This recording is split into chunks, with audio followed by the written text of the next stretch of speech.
Stocks and mutual fund क्या आपके लिए बेहतर है? क्या आपको स्टॉक में इन्वेस्ट करना चाहिए, डायरेक्ट स्टॉक इन्वेस्टिंग करनी चाहिए जहां पे आपका रिस्क हाई होता है बट वहां पे आपके रिटर्न्स भी बहुत ज्यादा अच्छे हो सकते हैं, और इन ऑपोजिट क्या आपको म्यूचुअल फंड में इन्वेस्ट करना चाहिए जहां पे आप अपने रिस्क को कंट्रोल कर सकते हो बट ज्यादातर टाइम म्यूचुअल फंड के return stocks direct stock investing से तो कम ही होते हैं। So in this episode we are gonna discuss कि आपके रिस्क एपेटाइट के हिसाब से और आपके इन्वेस्टिंग स्टाइल के हिसाब से क्या आपके लिए बेहतर है। क्या आपको स्टॉक में इन्वेस्ट करना चाहिए या आपको म्यूचुअल फंड में इन्वेस्ट करना चाहिए, और या आपको दोनों के मिक्सचर के साथ जाना चाहिए। So everything in this episode, let's get started. Guys, my name is Prateek और इस एपिसोड को मैंने 5 इन्वेस्टिंग कैटेगरी में डिवाइड किया है, जहां पे पांचों इन्वेस्टिंग कैटेगरी में आपको चूज करना है कि आप कौन से टाइप के इन्वेस्टर हो, और उन इन्वेस्टर के हिसाब से आपको किस मिक्सचर और किस म्यूचुअल फंड के तरफ आपको अपने पैसे को इन्वेस्ट करना चाहिए। जो फर्स्ट कैटेगरी है, इसमें उन टाइप के इन्वेस्टर्स आते हैं जिनको स्टॉक मार्केट के बारे में ज्यादा कुछ जरा भी नहीं पता। उनको बस पता है कि स्टॉक मार्केट में पैसा इन्वेस्ट करना चाहिए और पैसा इन्वेस्ट करके हम अपने पैसे को ग्रो कर सकते हैं। जो नो नथिंग इन्वेस्टर्स है, इन टाइप के इन्वेस्टर्स के लिए मेरे हिसाब से the best option you can invest in is the index fund. Because index fund में इन्वेस्ट करने से आपका रिस्क बहुत ही ज्यादा कम हो जाता है, बिकॉज आपका जो रिस्क होता है वो डायरेक्टली मार्केट रिस्क से अटैच हो जाता है। प्लस आपका एक्सपेंस रेशियो बहुत ही कम हो जाता है, बिकॉज ये पैसिवली मैनेज फंड होता है। यहाँ पे इंडेक्स फंड में फंड मैनेजर की कोई जरूरत नहीं होती। And the third thing is आप डायरेक्टली इंडियन इकोनॉमी के ग्रोथ पे अपना पैसा लगा रहे हो, बिकॉज अगर इंडियन इकोनॉमी ग्रो होगी तो इवेंचुअली इंडेक्स को ग्रो होना ही है, और अगर इंडेक्स ग्रो होता है तो आपने जो पैसा इंडेक्स फंड में इन्वेस्ट किया है वो भी ग्रो होगा। सो अगर आप नो नथिंग इन्वेस्टर हो तो आपको जरूर इंडेक्स फंड में इन्वेस्ट करना चाहिए अपना पैसा। जो सेकंड कैटेगरी है, इनमें वो इन्वेस्टर्स आते हैं जिनको पता है स्टॉक मार्केट और म्यूचुअल फंड्स काम कैसे करते हैं, बट उनको स्टॉक पिकिंग से डर लगता है और वो लो रिस्क इन्वेस्टर है। मतलब उनको ज्यादातर रिस्क नहीं लेना, उनको बस चाहिए कि कोई सेफ और कोई अच्छी जगह पे हमारे पैसा इन्वेस्ट हो जाए जहां पे हमें लॉन्गर टर्म में अच्छे खासे रिटर्न मिल जाए।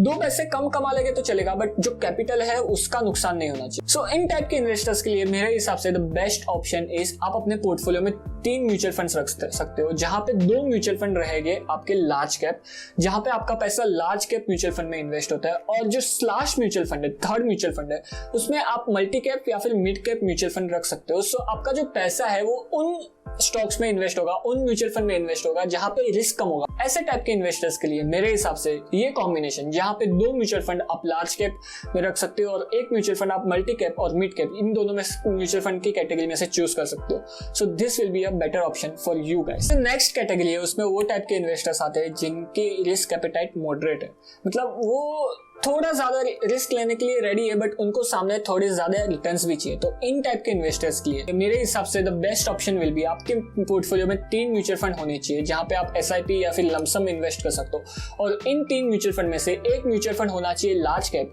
दूसरा म्यूचुअल फंड होना चाहिए मल्टी कैप, और तीसरा म्यूचुअल फंड होना चाहिए मिड कैप या फिर मल्टी कैप। आपके रिस्क के हिसाब से या फिर आपको जो प्रिफरेबल लगे उसके हिसाब से आप मल्टी कैप या फिर मिड कैप के हिसाब से चूज कर सकते हो। बिकॉज जो लार्ज कैप म्यूचुअल फंड है वो रिस्क के अगेंस्ट आपके पोर्टफोलियो को हेज करेगा, और अगर कुछ प्रॉब्लम होती है तो वो लार्ज कैप म्यूचुअल फंड ज्यादा गिरने नहीं देगा आपके पोर्टफोलियो को। सो इसी वजह से अगर आप मॉडरेट रिस्क इन्वेस्टर हो तो आपको एक म्यूचुअल फंड तो रखना ही चाहिए लार्ज कैप, जो आपको रिस्क के अगेंस्ट आपके पोर्टफोलियो को हेज करके रखे, और जो second and third mutual fund है वो आपके रिटर्न्स को बढ़ा सके अगर सब बढ़िया चलता है तो। सो जो नेक्स्ट कैटेगरी है, यहाँ पे वो इन्वेस्टर्स बिलोंग करते हैं जिनको रिस्क लेने में मजा आता है, जिनके लिए डर के आगे जीते। उनको चाहिए कि हम रिस्क लेने के लिए रेडी है बट भाई हमें रिटर्न ज्यादा मिलने चाहिए। सो इन टाइप के इन्वेस्टर्स के लिए मेरे हिसाब से 2 मल्टी कैप फंड और 1 मिड कैप फंड, या फिर 1 मल्टी कैप फंड और 2 मिड कैप फंड का मिक्सचर मेरे हिसाब से परफेक्ट रहेगा। बिकॉज यहाँ पे इन्वेस्टर रिस्क लेने की रेडी है तो उनको लार्ज कैप म्यूचुअल फंड की ज्यादा जरूरत नहीं। 1 मल्टी कैप फंड रखते हो अपने पोर्टफोलियो में तो आपके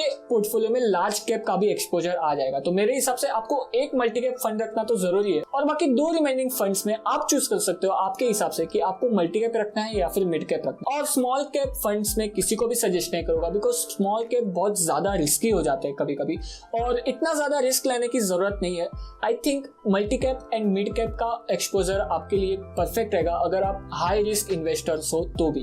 सो नाउ आती है फिफ्थ एंड फाइनल कैटेगरी, जहां पे इन्वेस्टर रेडी है स्टॉक पिकिंग के लिए भी। उनके पास टाइम है, उनके पास स्किल्स है, जहां पे वो स्टॉक पिकिंग कर सकते हैं, अच्छे से फंडामेंटल, क्वांटिटेटिव और क्वालिटेटिव एनालिसिस करके उन कंपनीज को चूज करके उनमें लॉन्गर टर्म के लिए इन्वेस्ट कर सकते हैं। और अगर आप इस कैटेगरी में बिलोंग करते हो तो आपको अपना 75 to 80% ऑफ पोर्टफोलियो जो आपको इक्विटी में इन्वेस्ट करना है, जो आपको स्टॉक मार्केट में इन्वेस्ट करना है, वो पैसा आपको डायरेक्ट स्टॉक पिकिंग में लगाना चाहिए। अगर आपके पास वो स्किल है, अगर आप वो टाइम देने के लिए रेडी हो, अगर आप ट्रैक कर सकते हो उन कंपनीज को, अगर आप इवेल्युएट कर सकते हो फेयर वैल्यू किसी भी कंपनी का, और अगर आप अपने हिसाब से उन कंपनीज को चूज करके एक अच्छा खासा 10 से 15 कंपनीज का पोर्टफोलियो बना के इन्वेस्ट करना चाहते हो, इतनी मेहनत कर रहे हो, सो आपको अपना अच्छा खासा पैसा भी उन कंपनीज में लगा के इन्वेस्ट करना जरूरी है, सो आपके जो रिटर्न्स हो वो भी अच्छे हो। On that note guys, thank you for watching this episode. As always description check कर लेना इस वाले वीडियो के कोड के लिए, और सब्सक्राइब कर दो इस वाले चैनल को। मैं आपसे मिलता हूँ नेक्स्ट वीडियो में। बाय।